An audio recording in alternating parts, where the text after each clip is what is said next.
Sir ಇವತ್ತು meeting ಇದೆ. ಎಲ್ಲ ಮೀಟಿಂಗ್ಗಳು ಕೆಲಸ ಉಂಟು. ಯಾಕೆ ಸರ್? ಯಾಕೆ ಬರ್ತೋಯ್ತಾ ಇದ್ದೀನ?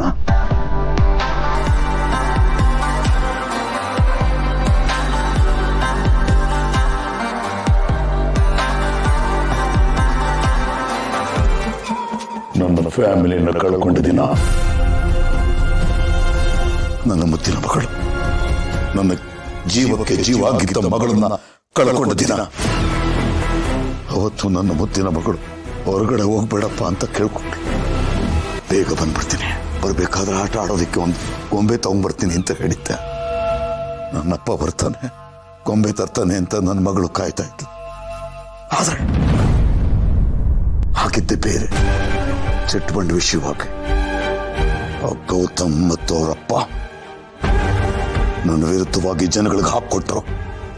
ಆಗ ಆ ಜನಗಳ ಆಕ್ರೋಶಕ್ಕೆ ನನ್ನ ಕುಟುಂಬ ಬಲಿಯಾಗೋಗ್ಬಿಡ್ತು.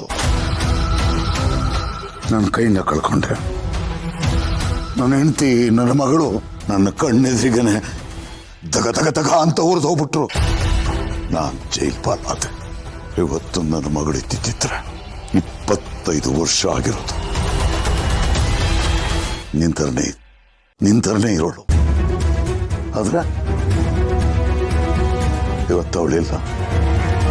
ಅದೆಲ್ಲ ಆಗಿದ್ದು ಆ ದಿವಾನ್ ಫ್ಯಾಮಿಲಿಯಿಂದ. ಅವ್ರನ್ನ ಮಾತ್ರ ನಾನು ಸುಮ್ಮನೆ ಬಿಡ್ತೀನಿ. ನೆಮ್ಮದಿಯಾಗಿರೋದಕ್ಕೂ ಬಿಡೋದಿಲ್ಲ. ಅವ್ರ ಬದುಕಿದ್ದಾಗಲೇ ನರಕ ನೋಡ್ಬೇಕು, ಹಾಗೆ ಮಾಡ್ತೀನಿ. ಭೂಮಿಕಾ, ಅಜ್ಜಿ ಬಾಮ್ಮ ಇಲ್ಲಿ.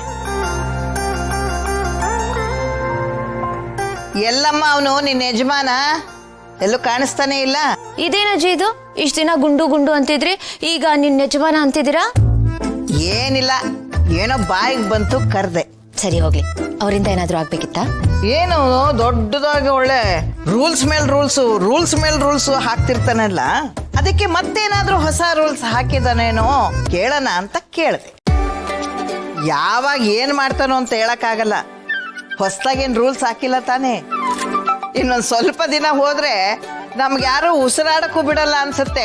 ನನ್ನ ಹೆಂಡತಿಗೆ ಮಗುಗೆ ತೊಂದರೆ ಆಗತ್ತೆ ಅಂತ ನಂಬಕ್ಕಾಗಲ್ಲ ಅವನ್ನ.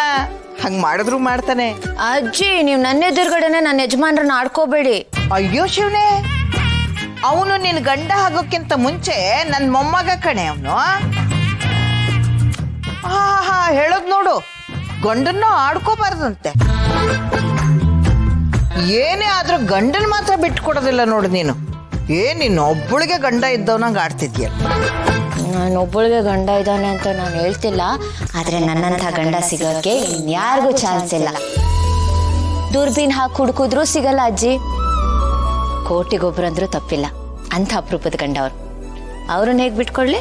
ನಿಜ, ನಮ್ಮ ಗುಂಡು ಅಂತ ಗಂಡ ಎಲ್ರಿಗೂ ಸಿಗಲ್ಲ ಕಣೆ.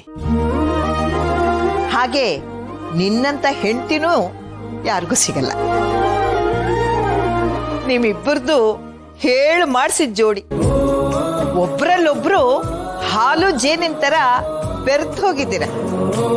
ನಿಮ್ಮಿಬ್ಬರನ್ನ ನೋಡ್ತಾ ಇದ್ರೆ ನನ್ನ ಮನ್ಸಿಗೆ ತುಂಬಾನೇ ಖುಷಿ ಅನ್ಸುತ್ತೆ. ಗಂಡ ಹೆಂಡ್ತಿರು ಅಂದ್ರೆ ನಿಮ್ ತರನೇ ಇರ್ಬೇಕು ಅನ್ಸುತ್ತೆ. ನಾನಂತೂ ಶಿವ ಪಾರ್ವತಿನ ನೋಡಿಲ್ಲ, ಅವರು ನಿಮ್ ತರನೇ ಇದ್ರೇನೋ ಅನ್ಸುತ್ತೆ. ಅಯ್ಯೋ ಅಜ್ಜಿ, ತುಂಬಾ ದೊಡ್ಡ ಮಾತದು. ನಿಮ್ಮಿಬ್ಬರ ಬಗ್ಗೆ ಎಷ್ಟು ಹೇಳಿದ್ರು ಕಡಿಮೆನೆ. ಅಷ್ಟು ಹೊಂದಾಣಿಕೆ ಇದೆ ನಿಮ್. ಅಜ್ಜಿ, ಎಲ್ಲ ನಿಮ್ಮ ಆಶೀರ್ವಾದ. ಮತ್ತೆ ಎಲ್ಲೇ ಅವನು? ಅವ್ರು ಮೀಟಿಂಗ್ ಹೋಗಿದ್ದಾರೆ ಅಜ್ಜಿ. ಯಾವ ಮೀಟಿಂಗು ಇರಲ್ಲ, ಏನೂ ಇಲ್ಲ. ನನಗ್ ಗೊತ್ತು. ಅದೇನೋ ಸರ್ಪ್ರೈಸ್ ಅಂತಾರಲ್ಲ, ಅದನ್ನ ಕೊಡಕ್ ಹೋಗಿರ್ತಾನೆ. ಅಜ್ಜಿ, ಸರ್ಪ್ರೈಸ್ ಎಲ್ಲ ಅವ್ರು ಆಗ್ಲೇ ಕೊಟ್ಟಾಯ್ತು. ನನಗೆ ನೆಕ್ಲೆಸು, ಮಗು ಫೋಟೋ ಎಲ್ಲ ತಂದು ಕೊಟ್ಟಿದ್ರು. ಬೇಕಾದ್ರೆ ನೋಡ್ತಾ ಇರೋ, ಅದ ಹಾಗೆ ಆಗಿರು. ಅವನು ಅವ್ರ ತಾತನ್ ತರ ಇಲ್ಲೇ ಹೊರಗಡೆ ಹೋಗ್ಬರ್ತೀನಿ ಅಂತ ಹೋಗೋರು ಬರುವಾಗ ಒಂದ್ ಮಳ ಮಲ್ಗೆ ಹೂನೋ, ಇಲ್ಲ ಮೈಸೂರು ಪಾಕ್ನೋ, ಇಲ್ಲ ಬಜ್ಜಿ ಚುರುಮರಿ ಏನಾದ್ರೂ ತಗೊಂಡು ಬರೋರು. ಇವನು ಹಾಗೆ ತಾತನ್ ತರನೇ ಹೆಂಡತಿ ಖುಷಿ ಆಗೋ ಹಾಗೆ ಏನಾದ್ರೂ ಒಂದ್ ಮಾಡ್ತಾನೆ ನೋಡು. ಹೌದಾ? ಈಗ ಬರ್ತಾನಲ್ಲ, ನಿನಗೆ ಗೊತ್ತಾಗತ್ತೆ. ಹೇಳಮ್ಮ, ಏನ್ ವಿಷಯ? ನೀವೀಗ ಖುಷಿಯಾಗಿದ್ದೀರಲ್ಲ, ನೆಮ್ಮದಿ ಆಗಿದ್ದೀರಾ ಅಲ್ವಾ? ಅಲ್ಲ, ಅದು ಗೌತಮ್ ಅವ್ರಿಗೆ ನನಗೂ ಮಗು ಆಗ್ತಿದೆ ಅಲ್ವಾ, ಇದರಿಂದ ನಿಮ್ಮ ವಂಶ ಬೆಳೆಯುತ್ತೆ, ಹೀಗೆ ಮುಂದುವರಿಯುತ್ತೆ.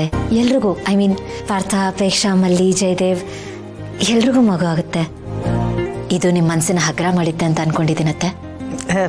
ಅಫ್ಕೋರ್ಸ್ ತುಂಬ ಹ್ಯಾಪಿಯಾಗಿದ್ದೀನಿ, ನಿಶ್ಚಿಂತೆಯಿಂದ ಇದ್ದೀನಿ. ಬರೀ ಬಾಯಿ ಮಾತಲ್ಲಿ ಹೇಳ್ತಾ ಇಲ್ಲಮ್ಮ, ಮನಸಾರೆ ಹೇಳ್ತಾ ಇದ್ದೀನಿ. ನನ್ನ ಪ್ಲ್ಯಾನ್ ಎಲ್ಲ ಫ್ಲಾಪ್ ಆಗ್ತಿದೆ ಅಂತ ಸಂಕಟ ಆಗ್ತಿದ್ರೆ ಇವಳೊಬ್ಳು. ಅತ್ತೆ ಏನು ಯೋಚನೆ ಮಾಡ್ತಿದ್ದೀರಾ? ಏನಿಲ್ಲಮ್ಮ. ಆಮೇಲೆ ಇನ್ನೇನು ವಿಷಯ, ಎಲ್ಲ ಆರಾಮ್ ತಾನೆ, ಏನೂ ತೊಂದರೆ ಇಲ್ಲ ತಾನೆ. ಇನ್ಮೇಲೆ ನೀನು ತುಂಬ ಹುಷಾರಾಗಿರಬೇಕು. ಎಷ್ಟು ಹುಷಾರಾಗಿರ್ತೀಯೋ ಅಷ್ಟು ಒಳ್ಳೆಯದು. ಯಾಕೆಂದರೆ ನಿನ್ನ ಮೇಲೆ ಒಂದು ದೊಡ್ಡ ಜವಾಬ್ದಾರಿ ಇದೆ. ಎಲ್ಲರ ನಿರೀಕ್ಷೆ ನಿನ್ನ ಮೇಲಿದೆ, ಅದು ನೆನಪಿರಲಿ. ಹಾಂ ಅತ್ತೆ ಗೊತ್ತು, ಅದಕ್ಕೆ ನಿಮ್ಮ ಹತ್ರ ಸ್ವಲ್ಪ ಟಿಪ್ಸ್ ಕೇಳೋಣ ಅಂತ. ಟಿಪ್ಸಾ? ಏನು ಟಿಪ್ಸು? ಅದೇ ಅತ್ತೆ, ನೀವು ಹೇಳಿದ್ರಲ್ವಾ ನನ್ನ ಮೇಲೆ ದೊಡ್ಡ ಜವಾಬ್ದಾರಿ ಇದೆ ಅಂತ, ನಾನು ಕೇರ್ಫುಲ್ ಆಗಿರಬೇಕು. ಆ ವಿಷಯದ ಸಂಬಂಧಪಟ್ಟಾಗೆ ನಿಮ್ಮ ಹತ್ರ ಕೇಳಿ ತಿಳ್ಕೊಳ್ಬೇಕಿತ್ತು. ಹೊಟ್ಟೆಲಿ ಮಗು ಬೆಳೀತಾ ಇದೆ ಅಂತ ನನಗೆ ಟೆನ್ಷನ್ ಆದರೆ ಅದ್ರ ಬಗ್ಗೆ ಟಿಪ್ಸ್ ಬೇರೆ ಕೇಳ್ತಾ ಇದ್ದಾಳೆ. ಈ ನಾವಾಗ ಬಂದು ನನ್ನ ತಲೆ ತಿಂತಾಳೆ ಇವಳು.